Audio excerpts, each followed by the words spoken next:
దానిని సింకన్ చేసుకుని దానినే తీసుకొచ్చి నేను ఒక చిరంజీవి గారితో ఒక ఎక్కడికో నా బిజినెస్ గురించి ప్రమోట్ చేశారు అని ఏలో వచ్చేసింది. నేను అడ్వకేట్ని.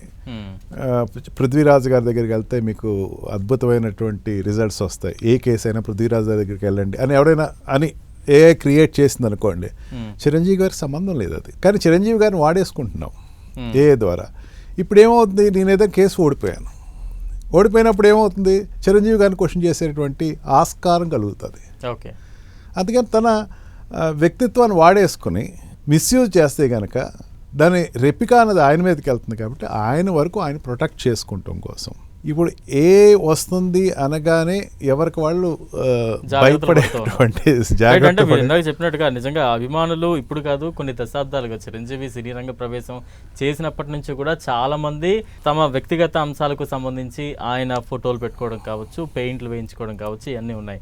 కానీ అప్పటి నుంచి దాన్ని ఒక అభిమానంగా చూశారు. కానీ ఇప్పటి రోజుల్లో అలా చేయడం తప్పు అని చెప్తున్నారు. ఎందుకు ఆ వ్యత్యాసం ఎందుకు వస్తూ ఉంది? అంటే చేయడం తప్పు అన్నది కూడా కాదండి. ఇప్పుడు స్థాయి మారితే కనుక, అంటే ఒక పారామీటర్ దాటితే కనుక తప్పని చెప్తామండి. ఇప్పుడు మీరు ఇందాక చెప్పాను, మీరు ఇందాక సెలూన్ కింద ఒక ఎగ్జాంపుల్ చెప్పాను, లేకపోతే హోటల్ ఒక ఎగ్జాంపుల్. ఆయన ఏదో హోటల్కి వచ్చి టిఫిన్ తిన్నారు, ఎక్కడో ఆయన క్యాన్వాయిలో ఎక్కడో టిఫిన్ తింటా ఉంటే అది తీసుకొచ్చి ఇది హోటల్, ఇది మన హోటల్కి వచ్చి తిన్నారు, ఎవరు పెద్దంత పట్టించుకోరండి.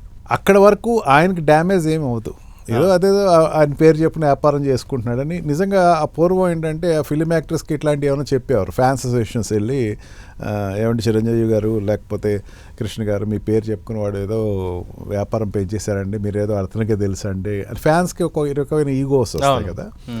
అప్పుడు వాళ్ళు కూడా పోన్లేరా వాడు బతుకుతున్నాడు, వాడు బతికేదో వాడు బతుకునే, నా పేరు చెప్పి బతుకుతున్నాడు అని వదిలేసేవారు. కానీ ఇది ఎప్పుడైతే ఒక స్థాయి దాటిందో ప్రొటెక్షన్కి వెళ్ళాల్సిన పరిస్థితి వచ్చేసింది. వాళ్ళు ప్రతి ఒక్కళ్ళు వాళ్ళకి కొంచెం బాధే ఉంటుంది, వాళ్ళు ఏం అప్రూవ్ చేస్తారంటలేదు. ఇప్పుడు చిరంజీవి గారు పెట్టుకుని ఒక పెద్ద సెలూన్ షాపో, లేకపోతే చిరంజీవి గారు పెట్టుకుని ఒక పెద్ద ఫ్రూట్ స్టాలో, లేకపోతే ఏదైనా బిజినెస్ ఎవరైనా నడుపుతున్నారు అనుకోండి, ఆ ఫోటో అక్కడ పెట్టుకుని చిరంజీవి గారు ఇక్కడికి వచ్చారు, చిరంజీవి గారు నా దగ్గర నగల షాప్, చిరంజీవి గారు నగలు నా దగ్గరే కొంటారు, లేకపోతే గ్యాజెట్స్ ఏదైనా నా దగ్గరే కొంటారు, ఫోన్ నా దగ్గర కొంటారు అని చెప్పినా సరే చిరంజీవి గారు వ్యక్తితో ఫైట్ చేయాలనే ఉంటుంది. కాకపోతే ఏమవుతుందంటే వాళ్ళకుండే బిజీ తోటి కోర్టులు తిరగటం ఇదంతా ఇబ్బంది కాబట్టి ఫోన్లో ఇంకేం నేనేం చేయలేను ఇప్పుడు వెళ్ళి వాడిని ఆపలేను అని చెప్పేసి ఒక ఫీలింగ్ తోటి ఆగిపోయారు. కానీ అంటే ఎంత భయపడిపోతున్నారంటే ఏలో వాయిస్ ఈజీ, ఆయన వచ్చే వాయిస్, ఆయన వాడేటువంటి కొన్ని స్లాంగ్, లేకపోతే స్ట్రెస్ అండ్ లాంగ్వేజ్లో ఏదైనా సరే స్ట్రెస్ ఉంటుంది అండ్ సిలబల్స్ ఉంటాయి, ఇవన్నీ కూడా యాజ్ టీజ్గా మాట్లాడి ఈ చిరంజీవి గారు మాట్లాడింది అని చెప్పేటువంటి విధానాన్ని కానీ పోర్ట్రే చేస్తే కనుక ప్రతి వాళ్ళు భయపడిపోతున్నారు. మీరు ఇందాక అడిగిన దాంట్లో మిమిక్రీ ఆర్టిస్టులు వస్తారండి. మిమిక్రీ ఆర్టిస్ట్ వరకు చిరంజీవి గారి లాగా ఇమిటేట్ చేసేవాళ్ళు, లేకపోతే నాగార్జున లాగా ఇమిటేట్ చేసేవాళ్ళు, అమితాబ్ బచ్చన్ లాగా ఇమిటేట్ చేసేవారు. వాళ్ళందరూ ఒక విన్యాసం ఇచ్చేవారు. ఇట్స్ ఏ స్టేజ్ షోలో ఎంతవరకు అంటే అక్కడ ఉన్న వాళ్ళందరినీ రక్తి కట్టించడం కోసం ఒక డ్రామా చేసినప్పుడు ఒక రాముడు క్యారెక్టర్ డ్రామా చేస్తున్నాడు, రాముడు వచ్చి డిఫెండ్ అక్కడ పోన్లే ఆ టైంలో వాళ్ళు దే ఆర్ యూటిలైజింగ్, అంటే కొంచెం ఒక రకంగా they are entertaining the public అనుకుని వదిలేసేవారు.